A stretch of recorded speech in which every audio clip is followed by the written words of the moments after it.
President Trump has announced plans to end family separation at the border. The left must be thrilled, right? This is what they've been asking for months and months and years. But they're not thrilled because President Trump's immigration opponents never really cared about family separation or detention center conditions at all. They just want open borders. We will examine how President Trump called their bluff and what it means for border security. Then, San Francisco politicians rebrand criminals as justice-involved persons. We will practice the latest PC jargon. Finally, big news. Another 2020 Democratic presidential candidate drops out, and the field drops down to only 722 or so. All that and more. I'm Michael Knowles, and this is The Michael Knowles Show.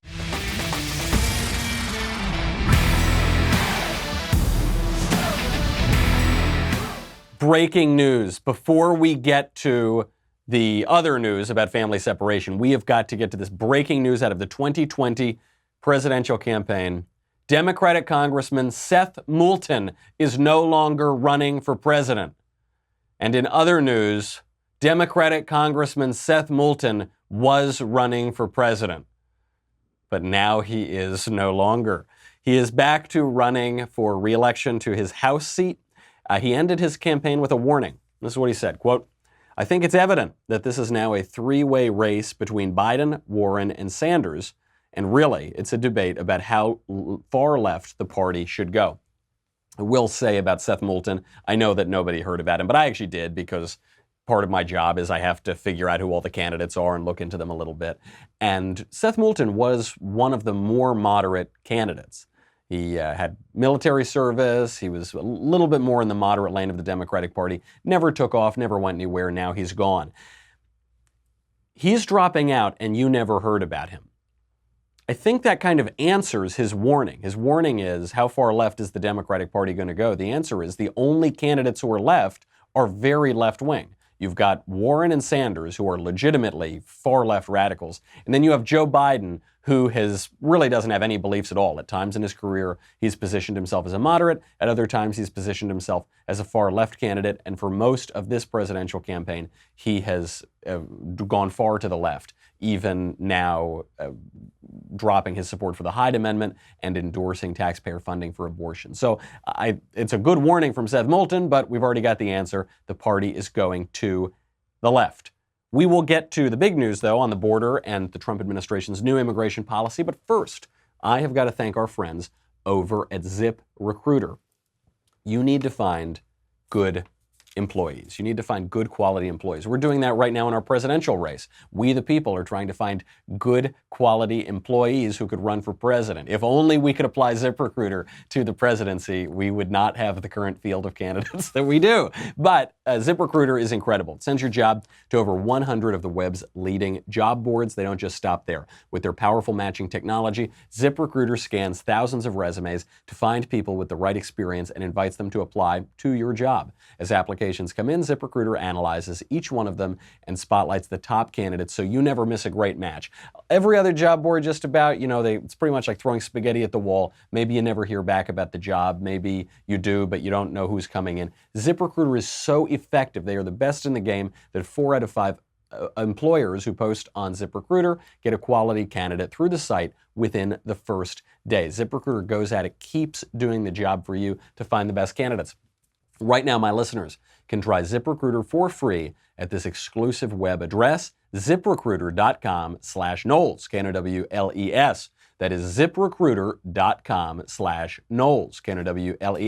ZipRecruiter.com/Knowles. ZipRecruiter, the smartest way to hire. So other than Seth Moulton, I'm glad you have gotten your composure back from this shock. You've pulled your cars off to the side of the road. You now know Seth Moulton is out of the race. Let's get to the big news today, which is President Trump calling the left's bluff on illegal immigration.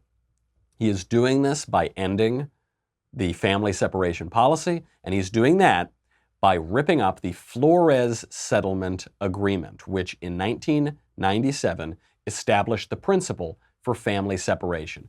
Nobody knows anything about this, in part because our immigration policy is so broken and backwards and incomprehensible that no one looks into it, in part because presidents of both parties have not actually enforced immigration law, and in part because what the left wants you to believe is that President Trump instituted a family separation policy at the border. That's what they want you to believe. That isn't true. The family separation policy goes back 22 years, at least, to the Flores Agreement.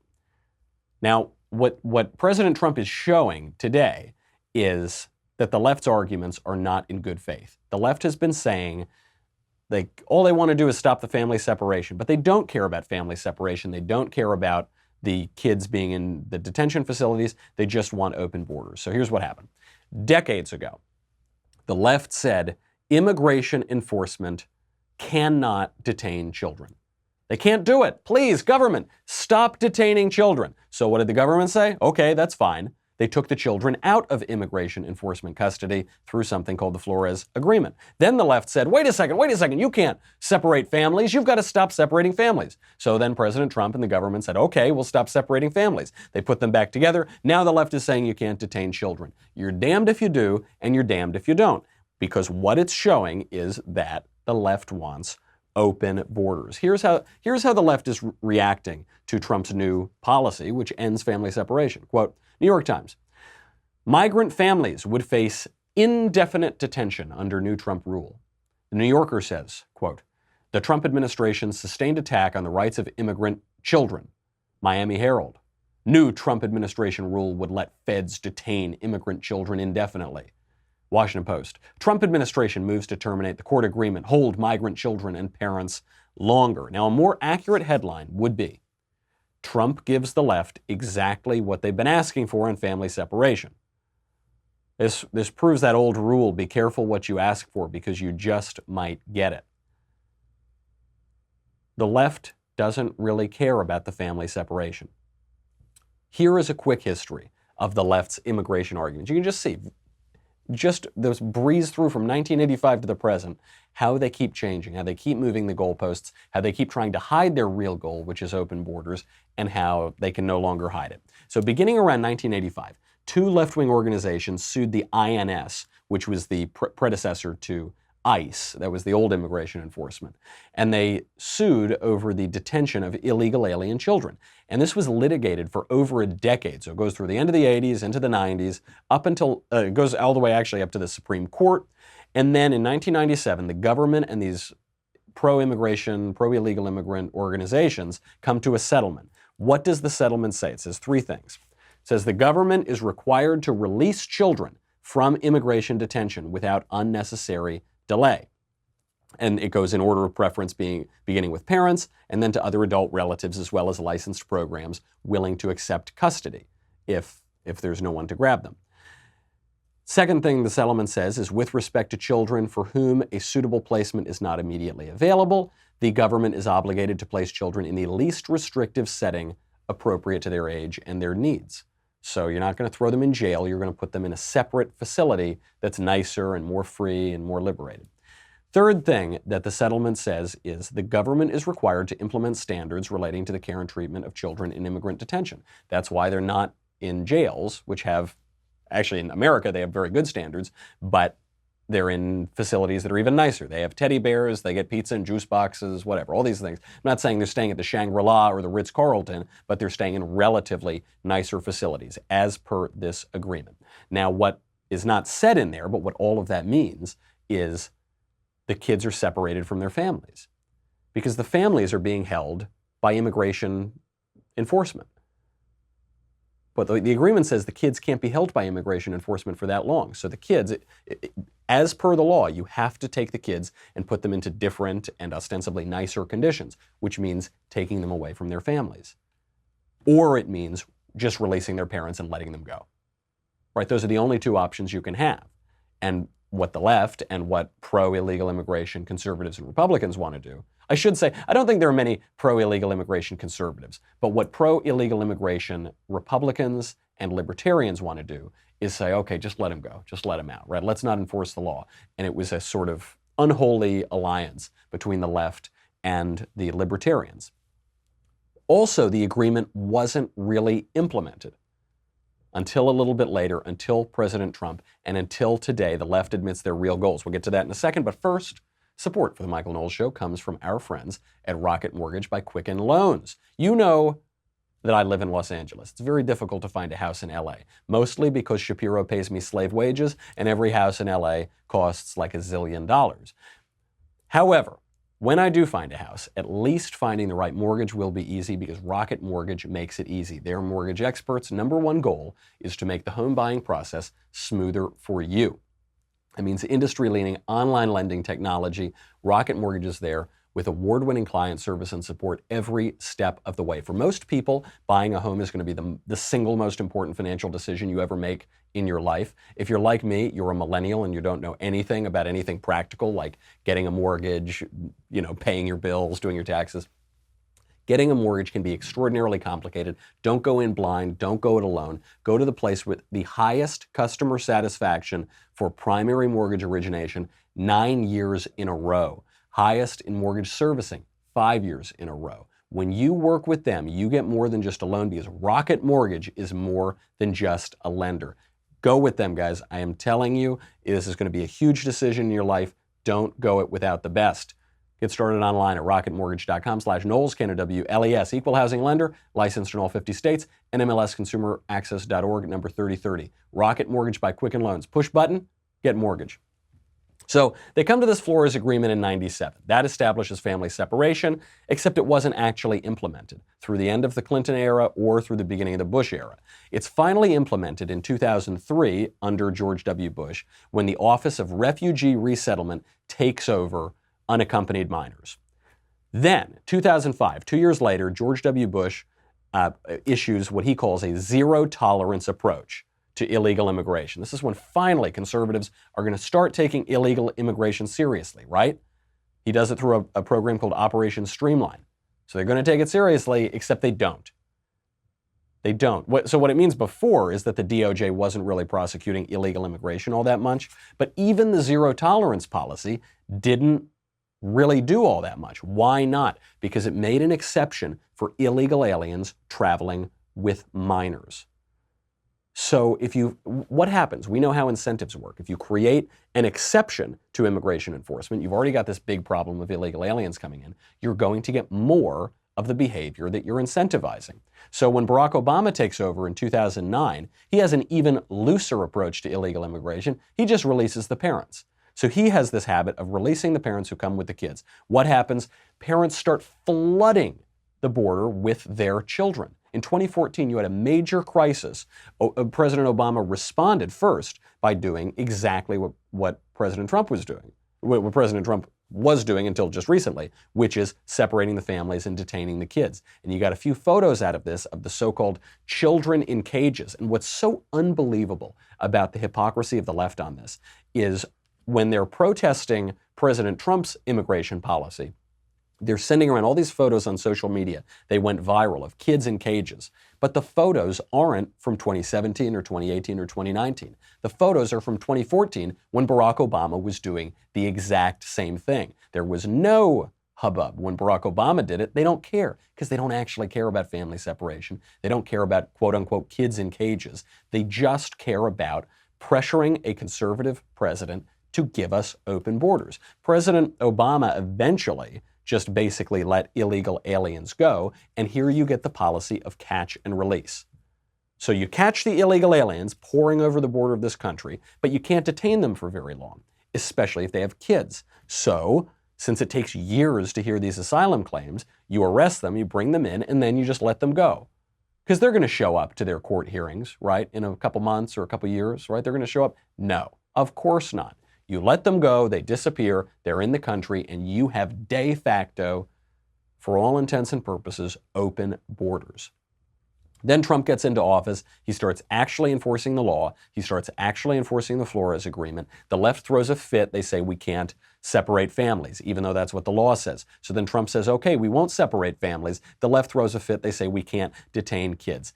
This shows the left's hand. The Democratic candidates for president say, with their words, they say they don't want open borders. Here's Julian Castro leading the charge. Open borders is just a right-wing talking point. It always has been. No, I don't support open borders. We do have a problem with the southern border. Democrats should not deny that we don't. Nations should have borders. Borders should be respected. Open borders? Foreign aid. No, Open borders. that's a Koch brothers proposal. That's what they say with their words. Actually, the only one of those who has sort of shown that he doesn't want completely open borders is Bernie Sanders, because he says open borders drive down wages. But all the rest of them have said with their words they don't want open borders, and then they call for decriminalizing border crossings. Cory Booker and Julian Castro both say we shouldn't treat entering this country illegally as a criminal matter. Now, this is obviously ridiculous. This is open borders. So they say one thing with their words, at the same time they are calling for getting rid of our national sovereignty. They're calling for letting illegal aliens flood into this country. It's mealy-mouthed language. And what I love about what President Trump is doing now is, first of all, I'm glad that this policy is not going to, there is now some workaround to separating the families. I mean, the law was you had to separate them. Now they're saying we're going to rip up the Flores Agreement and we're going to detain parents with their kids, if it's really the parents and if it's really their kids in the first place. I think that's fine, but they are going to detain them. You can either detain them together, you can detain them separately, or you can let them go and have open borders. And of those three options, I'm glad we are choosing the former. I think that first option is the best one. Now the left either has to defend family separation or open borders, and they're trying to have their cake and eat it too. They're trying to have both. I love that there's clarity on this. This is a great move. It shows President Trump is finally getting serious on immigration enforcement after, 2 years of not building the wall, not 1 inch of new wall. Finally, I've been saying this is a major vulnerability for him in 2020. If he doesn't get tough on it before then, he's going to have a lot of trouble making the pitch to his supporters. It looks like he's finally doing that, and if he is, I cheer it on. Good on you. Speaking of that mealy-mouthed language, though, over in San Francisco, there is a whole bunch of politically correct language that has just come out from the Board of Supervisors over there. This doesn't have to do with illegal immigration necessarily. This has to do with crime generally in San Francisco. They announced, in San Francisco, has one of the highest crime rates in the country, they announced that they are going to finally tackle the issue of crime. You know how they're going to do it? Are they going to arrest the criminals? No. Are they going to clean up the streets? No. Are they going to enforce more laws and pass more laws? No, they're not going to do any of that. They're just going to stop calling them criminals. That'll do it. That'll do it. Why didn't I think of that?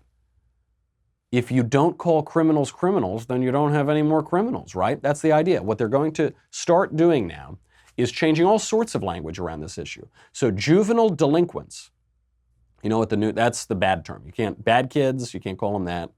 Kids who commit crime, you can't call them that. Juvenile delinquents, you can't call them that. The new term is young persons impacted by the juvenile justice system.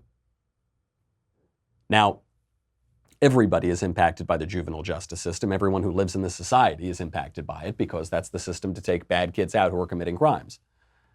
Drug addicts they're not drug addicts anymore. They're not even substance abusers, which was the new politically correct term just a few years ago. Now they are persons with a history of substance abuse. And then criminals and convicts. This is my favorite one of all. Criminals and felons, convicts, they are now, quote, justice-involved persons. This is my favorite PC jargon of all because it is actually the opposite of the truth. Criminals are not justice-involved persons.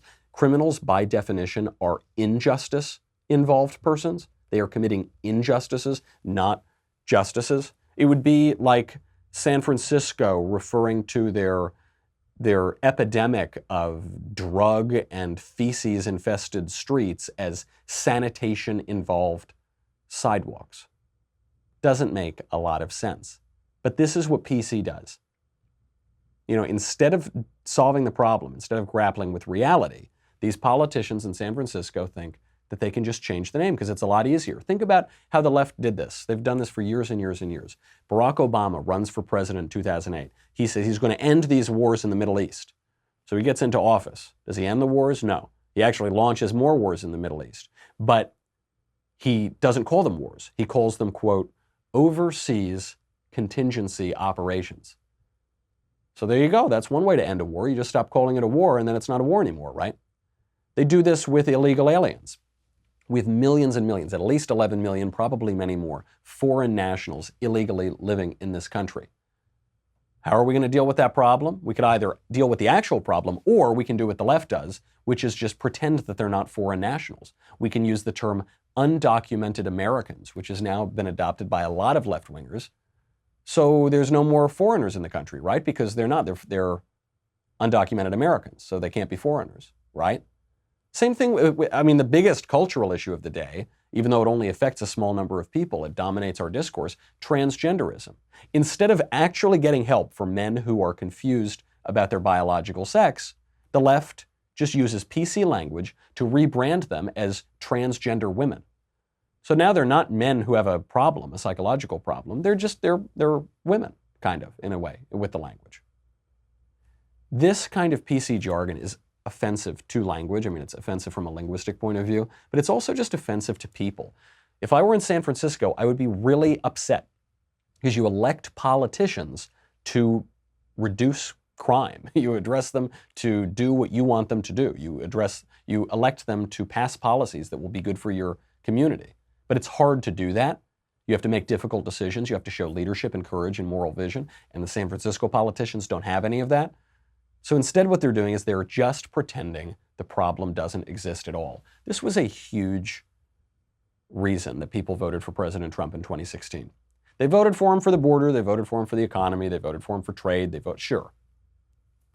Largely, I think they voted for him because he came out and he said political correctness is killing this country.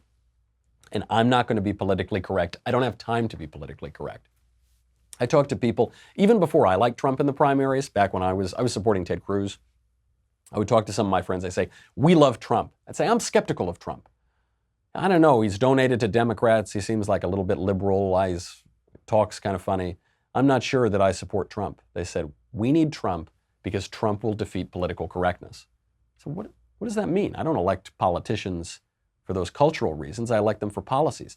But my friends were right. Political correctness is so awful. It's just lies. It's just deception. When people use politically correct jargon, they are just trying to deceive you. They are using soft euphemisms to confuse you about difficult concepts that they want you to swallow, whole premises they want you to take over. This is a real danger to the country. You know, when people use that, you gotta be on your guard. No criminal is going to be reformed by you pretending he's not a criminal. We have 10,000 prisoners getting out of state and federal prisons every day in this country. We should reintegrate them into society. We should prevent them from going to prison in the first place. One way we could do that is by starting at home, fixing broken families. You have huge rates of single parents, huge rates of out-of-wedlock birth. And people who are raised in a home without a father are multiples more likely to commit crime, to end up in prison. Tackle those issues. That's harder. It's not as easy as changing the language, but that's what we're electing people to do. That's what we're here in this country to do. Turning to other big news, this actually does matter in terms of politics, even though it's a minor news story, it seems. Libertarian billionaire and political funder David Koch has died of cancer. He is one of the Koch brothers. And speaking of leftist deception, it is unbelievable how his death is being covered in the left-wing media and the mainstream media. Shows you a lot about how the left perceives anybody even slightly to the right of them. David Koch was a billionaire libertarian. He was a major philanthropist. He gave $1.3 billion to charity over his career, and leftists from Hollywood types to pundits to CNN contributors are celebrating, cheering on his death. Some idiot from Slate, Jordan Weissman, said that he hopes that David Koch's soul suffers for eternity. Some alleged left-wing comedian I don't remember her name, but she has like 1 million Twitter followers. She joked about how Koch was a Nazi. They don't even know who David Koch is. David Koch wasn't that conservative. He was a libertarian. He really loved individual liberty. In some ways, he was even kind of a left libertarian. He supported abortion. He supported redefining marriage. He supported stem cell research. He supported decriminalizing drugs. He supported non-interventionist foreign policy. He sat on the board of the Cato Institute and the Reason Foundation. These are libertarian outlets. They don't care. They call him a Nazi. I mean, David Koch was actually the opposite of a Nazi. right? He's a complete libertarian. Even the usual issues that the left uses to try to call us Nazis and portray conservatives as Nazis don't apply to David Koch because he was actually pretty liberal on a lot of issues. What it shows you, it doesn't matter what concessions you give the left. It doesn't matter if you try to be really nice, or you give them one issue, or you give them this issue, or you're a good guy, or you give $1 billion to charity. How much have any of his critics ever given to charity? Like nothing, I bet. Doesn't matter. It actually does tie in a little bit to what we were talking about yesterday, about the people who are conservative, but not that kind of conservative. You know, the people who, they're sort of conservative, but they agree with the left on some things, and they want the left to like them. Now, I'm not accusing Charles Koch of doing that. Charles Koch was his own man. He believed what he believed. He was a rock-ribbed libertarian and didn't pretend to be otherwise. But the way the left treated him, the way they smear him as anybody to the right of, I don't know, Hillary Clinton. Now, anybody to the right of Joe Biden is some kind of Nazi, awful. There's no way that you are ever going to get their approval or their love. So you can be like Koch and you actually just be a libertarian and go out, do what you believe and not really care what they say about you. Or if you are a conservative, get the lesson. Stop sucking up to the left. They are not going to like you. We have to get to, speaking of fake news, speaking to the way the left deceives, not just with language, not just with the opposite of eulogies, not just with their celebrations and dancing on graves, but with the coverage of a major news story that is so false over in the Amazon. Before we get to that, I've got to say goodbye to Facebook and YouTube. By the way, the Daily Wire has turned 4 years old, and we are thrilled. As a thank you to our fans, we are giving away 1 month of our premium monthly subscription to anyone who uses the code BIRTHDAY.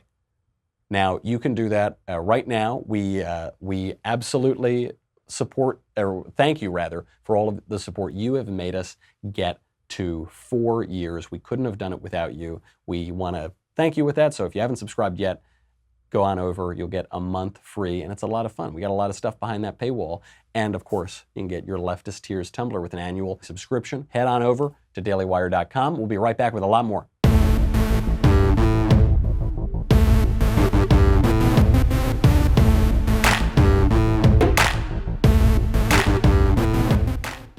Okay, I want to get to this story about how the Amazon is burning. The Amazon rainforest, it's going to burn to the ground. We're not going to have any oxygen. We're not going to have any more wildlife in the whole world. It's terrible, and it's all being caused by conservatives somehow. I'm not quite sure how. Or it's being caused by global warming or something, and it's never, okay. This is the narrative that you're seeing. Pray for the Amazon. National leaders, Emmanuel Macron in France, Merkel in Germany, all talking about this, largely based on fake news. So we'll get to that in a second, but first, my pal Charlie Kirk stopped by. Charlie Kirk is the head of the Students for Trump. He is the head of TPUSA. He is always on an airplane flying around rallying young conservative support all around America. He came by in LA, and so we sat down for probably a 35, 40-minute interview. You will be able to get that tomorrow. We're going to release that, but I wanted to give you just a little bit, 6 or 7 minutes of it, of sitting down with Charlie Kirk, incredibly interesting guy. So we'll get to him, and then we will get to the Amazon jungle. It occurs to me, you're speaking obviously very in religious terms, and this is traditional for conservatives, especially in that post-war conservative movement. You had the libertarians, the traditionalists, the religious right, you had the communism hawks.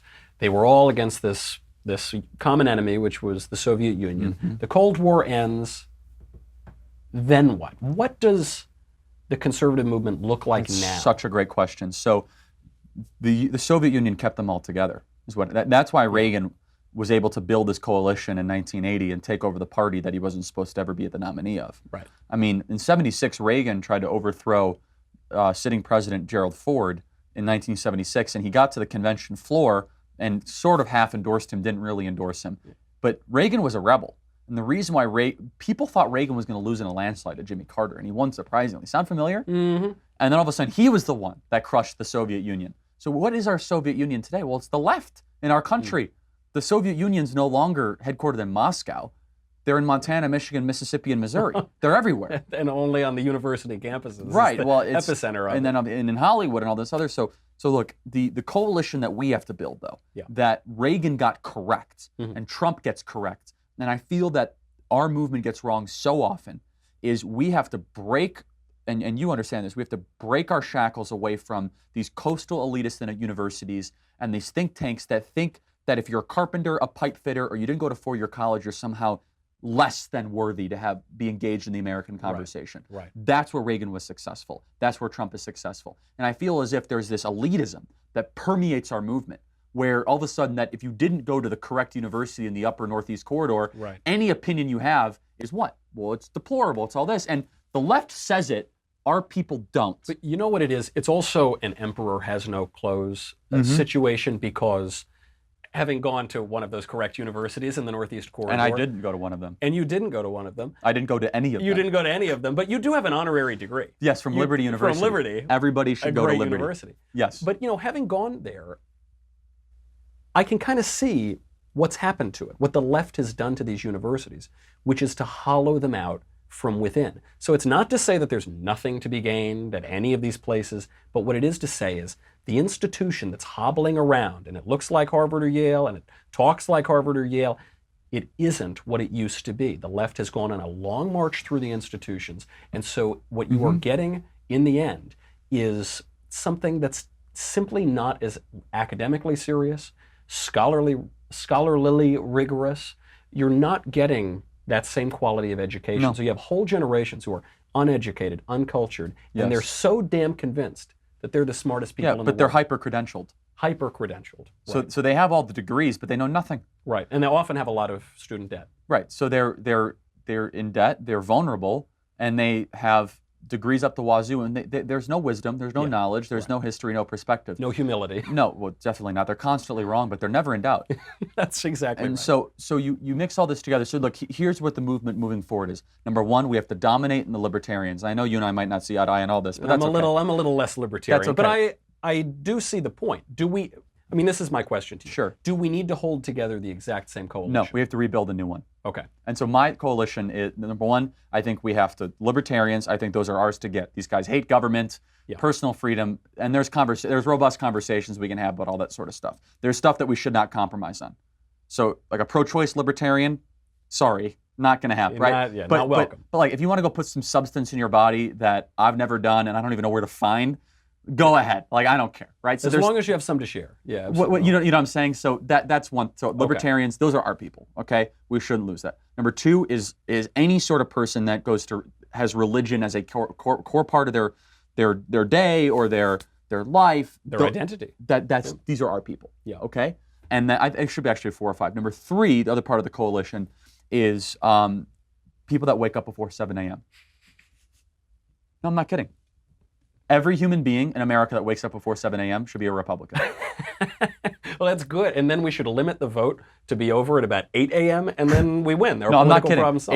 And I say that somewhat jokingly, but if you're getting up early and you really gotta really muster some strength to go to work, you're one of us. I don't care if you're a carpenter, a teacher, a pipe fitter. You're not a leftist. Even a hedge fund manager. No, but okay, of course. But again, there's 50 of them. Okay, that's fine. But I'm talking about the 50,000 teachers in Missouri that we've never talked to. Yeah. And they're working their tail off, right? Mm-hmm. And again, this comes to this hyper-elitism. So if you're waking up early and you got to really fight and you're our people. Like I want our party to be the hard work nation party. Like that's us. And the final thing is the doctrinaire conservatives. And there's about 8 or 10 million of these people, and they're the ones that listen to Ben, they listen to Rush, and they're the Tea Party folks. They buy all the books. Those are our folks. I love those people, right? And that's our coalition. Okay. If you combine libertarians, which our generation is becoming increasingly libertarian, religious, hardworking, conservatives, that's 65 million people. You'll win any election you can with that. Let them go after all the people that sleep until 10 and do whatever the hell they want. Like, I don't care about those people, right? I do care about them. I don't care about their votes. Like, I don't want to build let me make myself clear. I care about them as people. I don't want to build a political party around people that sleep all day and do nothing. Of course, yeah. I mean, they're not really reliable when you need to go out and knock on doors. But and you know hand what out I'm saying, cards. Right? But that's a movement I think that can have robust debate and can be one that can win the future and make our country a better place. Now, we're going to have the rest of the interview out tomorrow, so you can check it out. I know Charlie really likes the coalition of people who wake up before 7 because that guy never sleeps. He is just the biggest ball of energy I have ever seen. He's like bouncing off the walls. One time, I think it might have been the first time I met him, I was in a Fox green room in LA, and it was 3:30 or 4 in the morning, and I'm there, because the East Coast Fox and Friends is on the West Coast, it's 4 a.m. And so I'm sitting there, I'm like half asleep, kind of drooling. I've got like espresso stained on my face. Charlie bounces in, he comes like bouncing off all the walls. He's like, "Hey, buddy, Michael Knowles, nice to see you, blah, blah, blah." So it's great. I really always love talking to him. He's got a great vision for the future of the country. He talks to a ton of young people, Gen Z and millennials all over. So go check it out. We had a really great time. Before we go, I want to talk about this story out of the Amazon. You've probably heard from the mainstream media, you've seen it on social media, that the Amazon rainforest is burning to the ground. There's no more Amazon jungle left. It's all gone, and it's caused by Republicans and conservatives and global warming or something, right? This is an example of a lie getting all the way around the world before the truth has the time to put its pants on. The actual quote that line is based on is from Jonathan Swift, and the line is, "Falsehood flies and truth comes limping after it," and that's what's happening. The truth is coming limping after here, and it's too late because the images have already penetrated. What is true? It's true that parts of the Amazon are on fire. It's even true that humans are likely causing those fires. But parts of the Amazon catch fire all the time. People burn parts of the forests. I mean, you kind of regularly have to do that, and then people are doing it also to clear some land, to raise meat and other things. Most of what you're seeing on social media, the photos of the fires, are not actually of the current fires. Some of those are 30 years old. Some of the pictures you're seeing are of fires in forests that aren't even the Amazon. One photo is from last year, one photo is from 20 years ago, one of the prominent photos is from 1989. What this social media hysteria is really about is not about the Amazon having some fires. It's about leftist opposition to President Bolsonaro, who's a conservative, sort of Trumpist figure who was just elected in Brazil. We're seeing the exact same thing in the United States on the exact same topic we were talking about at the top of the show. Left-wing pundits, celebrities, news outlets, constantly spreading around these photos of the kids in cages. And those photos of the kids in cages, it's true there are some children who have been detained, illegal aliens who have come over and have been detained. It's true that there are photos of this, but the main photos going around, spread even by news outlets, are from 2014 when Barack Obama was doing it, and yet they're blaming it on Trump because the social media frenzy is not about kids in cages. The social media frenzy is not about the family separation policy. The social media frenzy is about leftist opposition to President Trump. There are a few good lessons to take away from this. One, context matters. People, I think in politics, people just they make these grand statements that are supposed to be eternally true, that are always at their logical extreme, and that's just not how politics works. Politics is about context. It's about circumstance. Politics literally is just how men relate to one another in the city, how they relate to one another in civil society. That's the first lesson. The second one is it's good to keep perspective in politics. Whenever I see something that's supposed to be some big outrage, I take a breath. Whenever I read some report of the Trump tweet, oh no, the tweet, the world is going to end, I just take a little breath. Whenever I see even something that is, the worst leftist doing the worst thing imaginable, I look at it, I say, okay, take a breath, and I'm going to see what this actually means. Because that's what propaganda is when people on either the left or the right, or from any political point of view, are using information and images to get a reaction out of you. And I don't want to be played like that. Sometimes I give these college lectures at the universities around the country, and I get all these crazy things being yelled at me by leftist students, and I stay pretty calm. Or if I go and do a debate on TV or something like that, I usually stay pretty calm. And the reason I stay pretty calm is not because I have some superhuman power to resist leftist hysteria.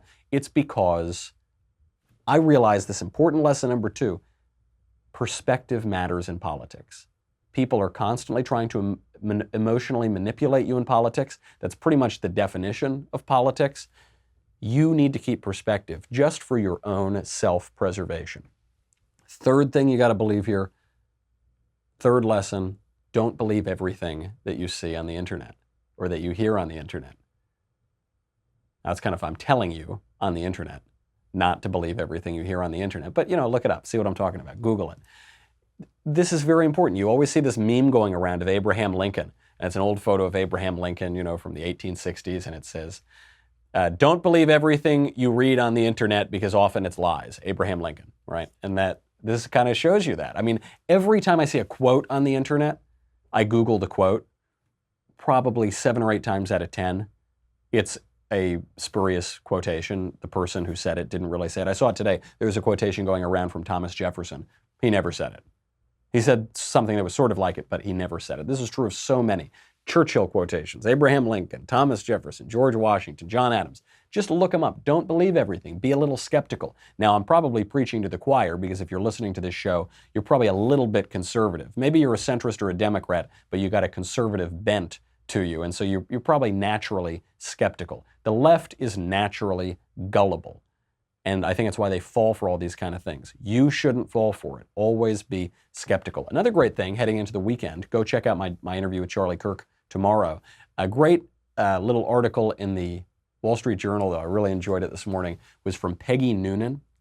Peggy Noonan was a speechwriter for Reagan and then for Bush, and she writes in the Journal, and the thing I loved about this column is it's not about politics, and it's not about immigration, it's not about trade, and it's not about foreign policy.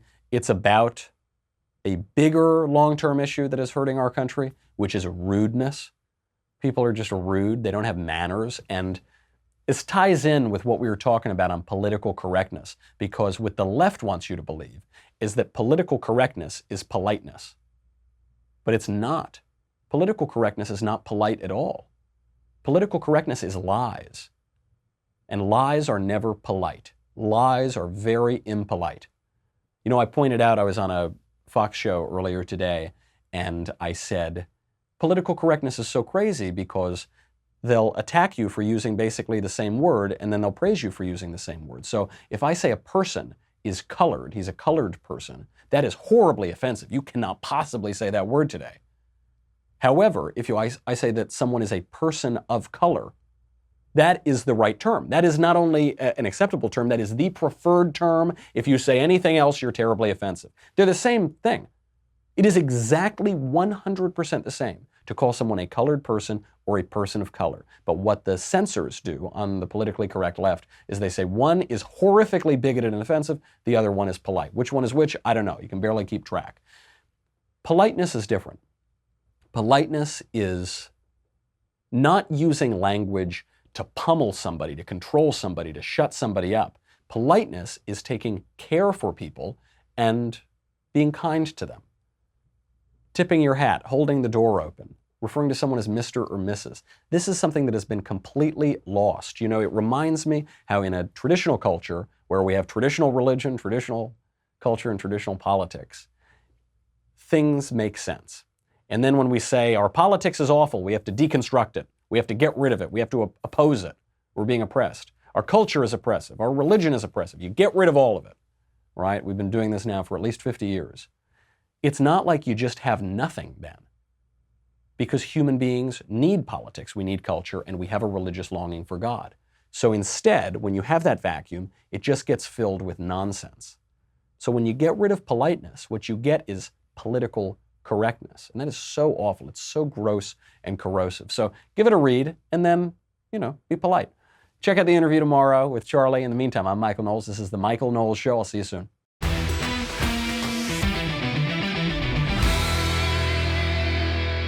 The Michael Knowles Show is produced by Rebecca Dobkowitz, director Mike Joyner, executive producer Jeremy Boring. Our senior producer is Jonathan Hay, supervising producer Mathis Glover, technical producer Austin Stevens, editor Danny D'Amico. Our audio mixer is Mike Coromina. Hair and makeup by Jesua Olvera. Production assistant Nick Sheehan. The Michael Knowles Show is a Daily Wire production. Copyright Daily Wire 2019. Hey everyone, it's Andrew Klavan, host of The Andrew Klavan Show. You know the saying, go woke, go broke? Man, I hope that's true. But America's top CEOs are now saying that businesses have to stop thinking about business so much and do some of that virtue stuff they've heard so much about. We'll talk about it on The Andrew Klavan Show. I'm Andrew Klavan.